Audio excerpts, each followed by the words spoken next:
Hello and welcome back to FTB Interactions. So I've been taking a break over the holidays. Happy New Year, by the way. But I still help down here on the server for like an hour or so every now and then to do some maintenance, just fix up some random stuff around the base.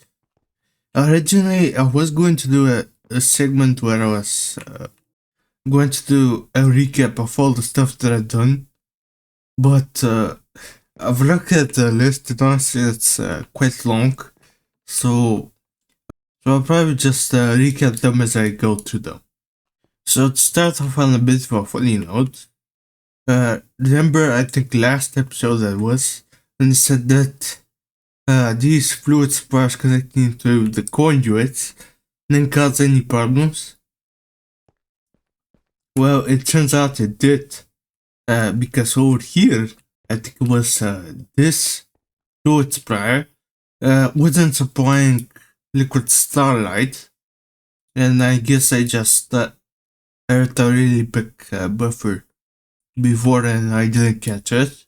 So eventually I just ran out of diesel and almost ran out of power throughout the whole base. Good thing I had this buffer here. As you can see, I cut it quite close. So another thing that I've had through the base is these travel anchors around. And what you basically do is that you can step on them and then you can teleport to any other travel anchor within range. I think it's a pretty long range because I can go all the way from here to there and stuff. I haven't made the staff. There's a staff traveling that teleports these whenever you want.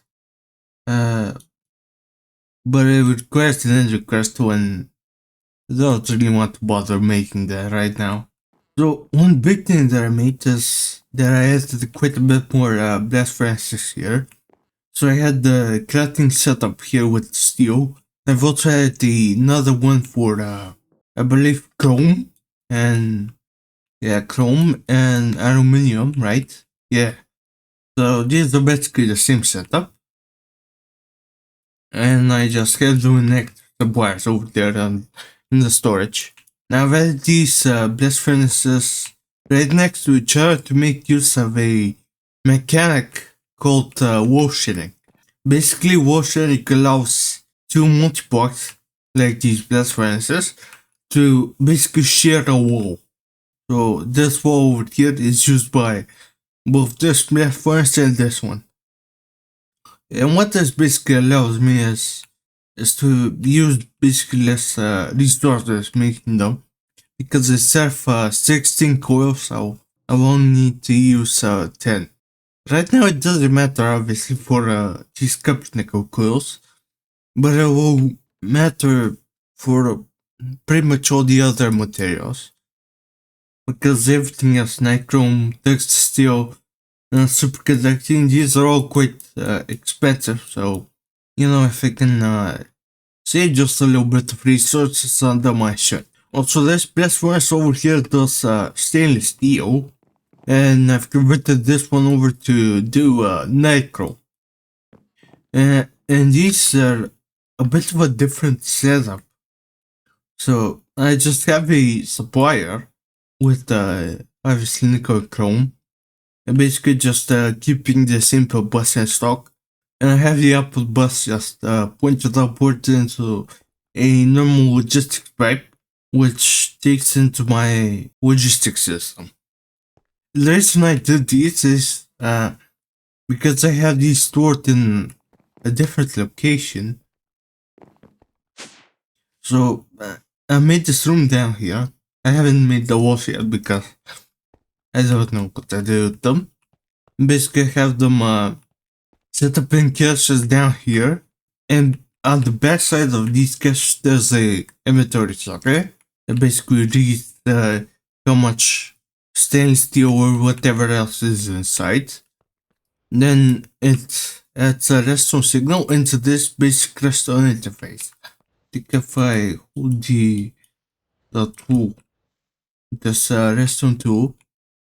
These are basically showing lines that are connected up to the core box just right over the blast furnace controller block.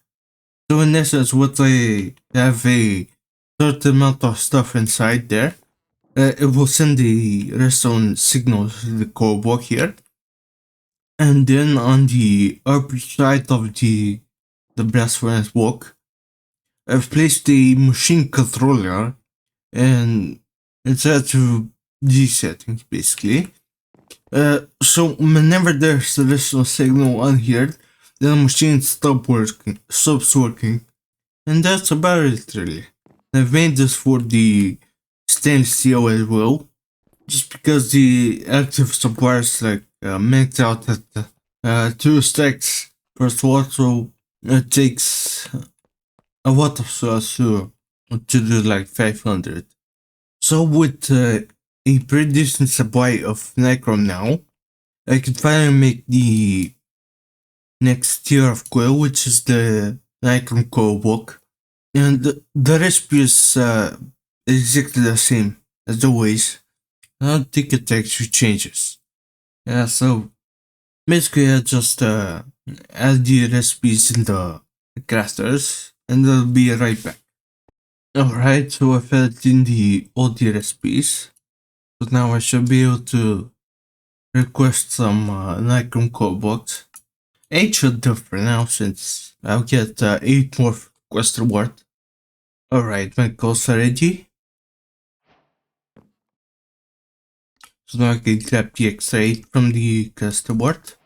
And I can start building the next blast furnace now.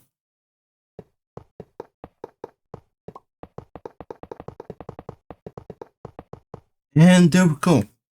So this Nichrome blast furnace can handle up to 3600 Kelvin, which actually isn't required for making titanium, I don't think. How much is this? Yeah. Yeah, so I can actually make titanium into cattle, but yeah, Nichrome is good enough anyway. So the actual process of making titanium is going to be quite a bit different from the other materials where you just throw the dust in and get the ingot.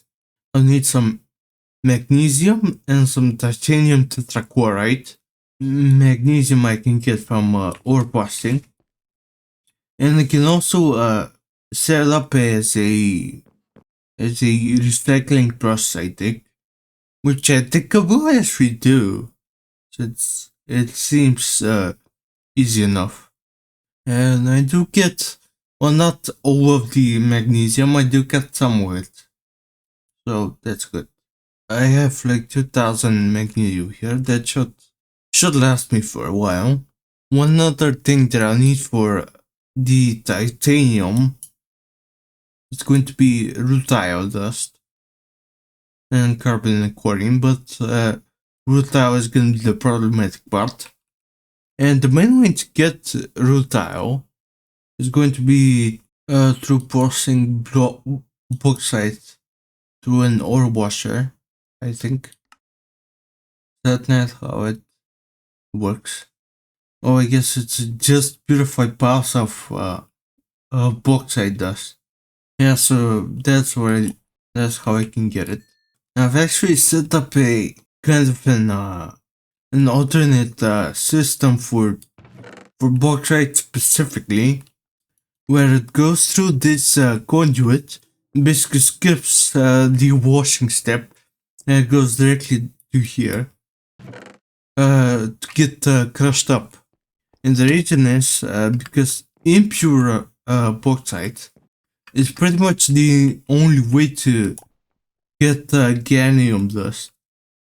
Yeah, it's just impure bauxite, zinc, which is not an ore, I don't think it is. Impure sphalerite, I think. No, it's just bauxite and zinc. Oh, yeah, and sphalerite, I guess. I don't need to, I'm obviously filtering out the sphalerite to keep it for another boss down the line. So doing keep your bauxite is pretty much my only way to actually get to this. I've also built up some walls around the overall security here, and this mainly to stop the stuff from entering because I do get quite a bit of lag spikes in my base. Somewhere it's good. If I look at the horizon, I get like 180 FPS. Then I turn around to my base and I get like 60. So definitely making storage walls is a good plan. I decided to use this design from the, I think it's the height Y60 cases. I think it looks pretty cool. This one looks kind of barren, but I don't know what else to put in here. Actually, when I think about it, this whole setup looks like a PC case. Here's the front. There's probably gonna be like fence over here. You've seen this kind of design in the front. There's the vents at the side, and I don't know what I actually made here on the back. It looks like a camera. This looks like a 16-bit icon for a camera app or something. But anyways, let's connect up this blast furnace. And I think I'm gonna build the entire setup just underneath here. And I think I'll do it off camera and then I'll come right back to explain it. Alright, so after digging around for quite a while, I've come up with this monstrosity here. So I'll try my best to explain what's happening here. So I have a supplier and a fluid supplier on the bottom of this chemical reactor, providing it with rutile, carbon, and quarry. This makes titanium tetrachloride and carbon dust. So it's then extracted out on the back here, and it's inserted into the input hedge on the top here with the filter. Everything here is filtered. And the carbon monoxide is just sent straight into the trash can here. Now this chemical reactor gets the magnesium chloride byproduct that's given. So it basically sets to the chest and then extracts it out into this chemical reactor where it combines with sodium and makes small particles of magnesium dust and chlorine, I think. So the magnesium they get sent down to the packager and then sent right back up into this cache here, which holds my magnesium. And additionally, I also have a advanced extractor, so it extracts the quad titanium.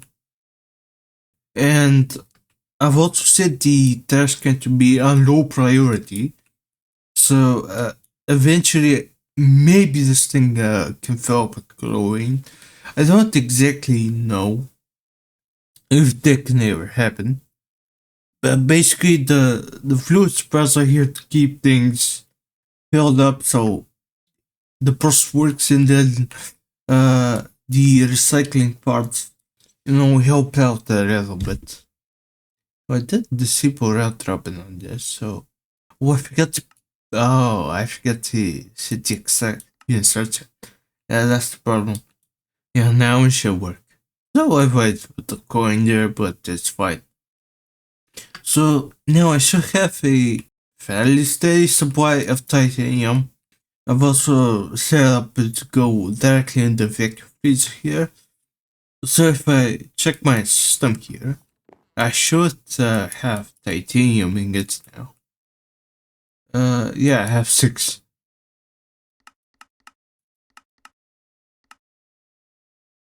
Alright, and now I think it's time to set up down here. The idea is basically to just throw it in here oxygen, of course. Then give it an inventory checker.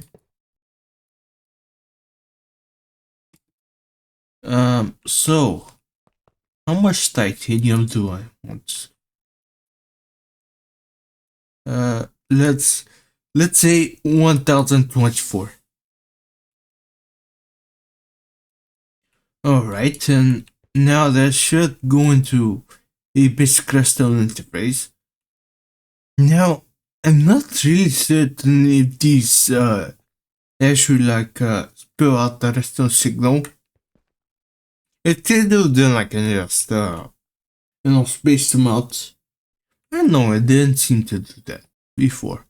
We can get up the redstone 2 from this. Yeah, I think I just sneak right click on the redstone interface.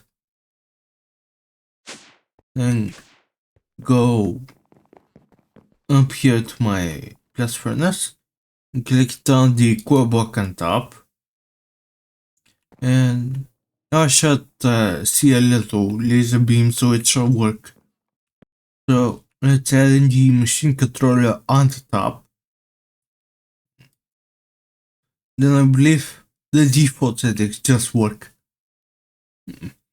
Yeah, I've had this problem sometimes where for some reason, even though these aren't getting any signal, maybe if I put the minimum signal to be 15, maybe that should fix it. Actually though, let's put 10 in case. I don't know, there's some problem. They just give out the redstone signal of 15, so 15 should be fine, but just to be safe. No, put it on 10. And so with that, we've set up a very janky, but at least it works, type of setup for titanium. So I think that for the next episode, I'll probably do some magic regression because there's quite a lot to be done. And let the titanium just sit and press up. And hopefully by the end I should have a decent amount of it sticking out, especially because I think it's needed for pretty much all the EV machines casing stuff. So I guess that's the end for this episode. I just want to thank you for watching and see you in the next one. Bye bye.